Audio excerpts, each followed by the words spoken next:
You see, the goal of the ruling class is to create a nation of serfs. What the ruling class desires is poverty for us all. And to ensure that poverty, they have to institute measures that work against the average American family. In other words, they have to destroy the American family. Now, they can do that in many different ways, and here are a few. Number one, by taking God out of the educational curriculum. Of course, they did this all under the guise of fairness to people who aren't of a particular religion.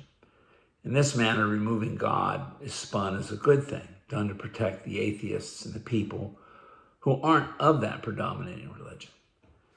So the process of removing God is sanitized, but the effect is that there is less God in people's lives. And this was not an accident. Now, if you're thinking of blaming the Democrats for taking God out of the classroom, just remember that Dwight Eisenhower was a Republican, and so was Earl Warren. The ruling class controls both political parties, and it has for a long, long time. Number two, by placing a priority on money. The ruling class, which controls the media, has put an emphasis on money and dollars. This is aided by shows like Shark Tank, in which getting rich is portrayed as the ultimate goal in society. And by the way, Shark Tank plays 24/7/52 on your television set. And there's no shortage of these types of shows on television.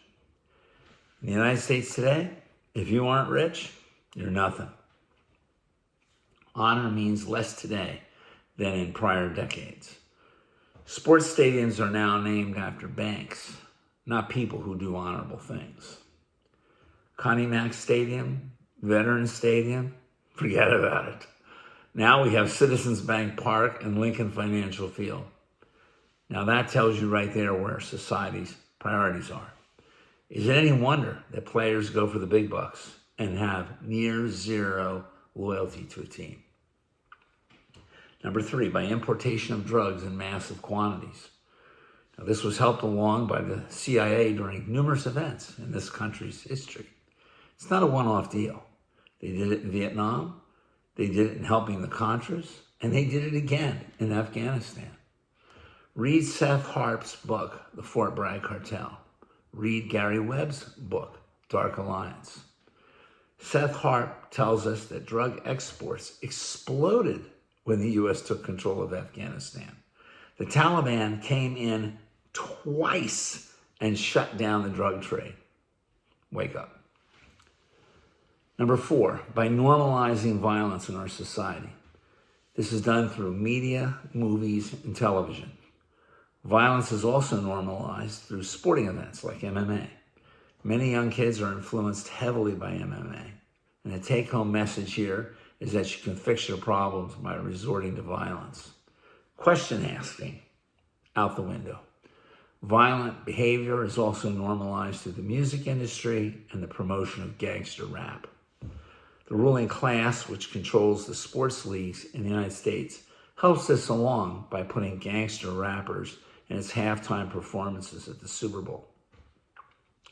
Children viewing this violence come to accept violence as normal. Number five, by over-sexualizing society. Again, this is largely accomplished through media, movies, and television. A society that is more sexually inhibited pours more of its creative and productive energy into useful avenues.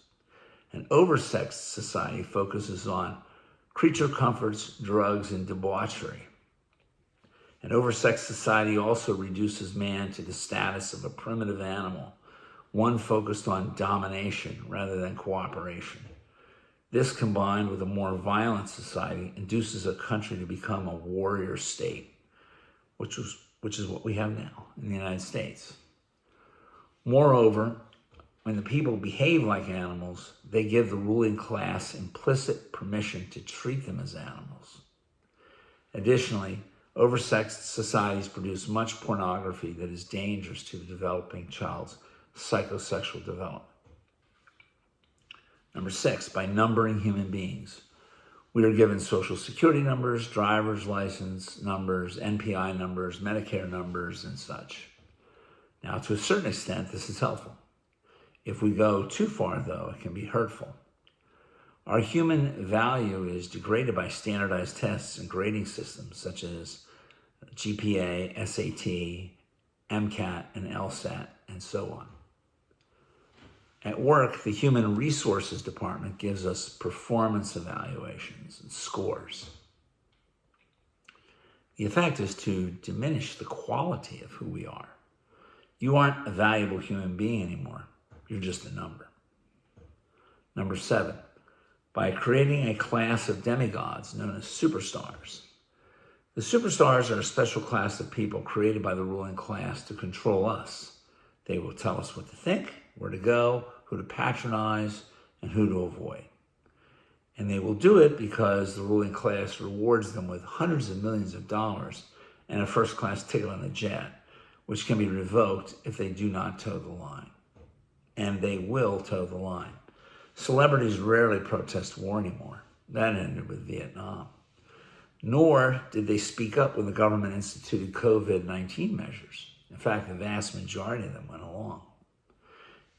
Sure, there were a few who spoke out, but not too many. You see, they didn't want to get Dixie chicked. Now, of course, none of these changes in society help children become more productive citizens.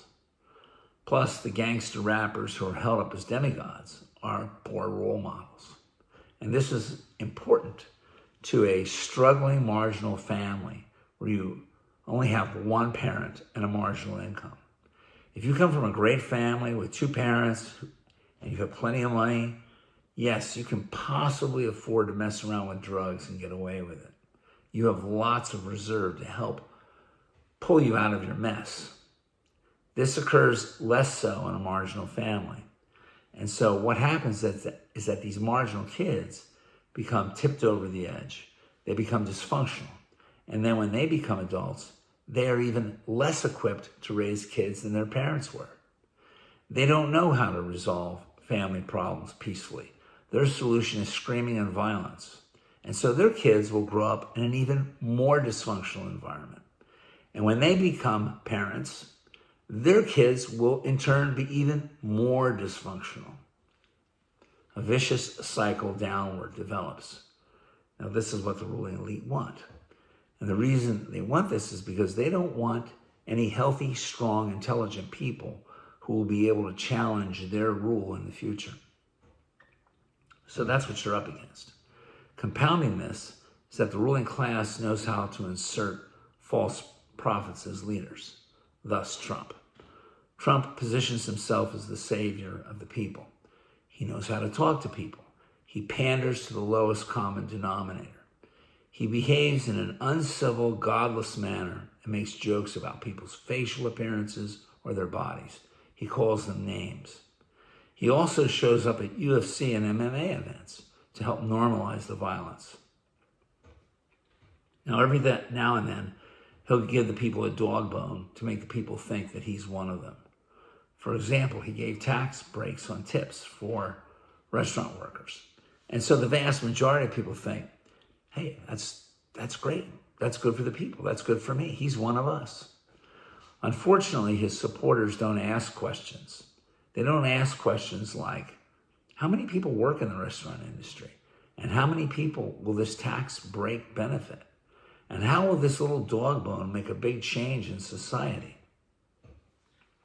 To tell you the truth, Trump would have done far more good if he had just not gone to an MMA or UFC event. He could have done far more good for the American people by stating that these sports are sports for thugs. But he doesn't do that because he works for the ruling class. And that's the way it is. By the way, there are 157 million people working in the United States. 4 million work in the hospitality restaurant industry. That's 2.54% that might benefit off not paying tip income. Now, that's not very much. That makes it a dog bone. And as Porfirio Diaz stated, a dog with a bone neither barks nor bites.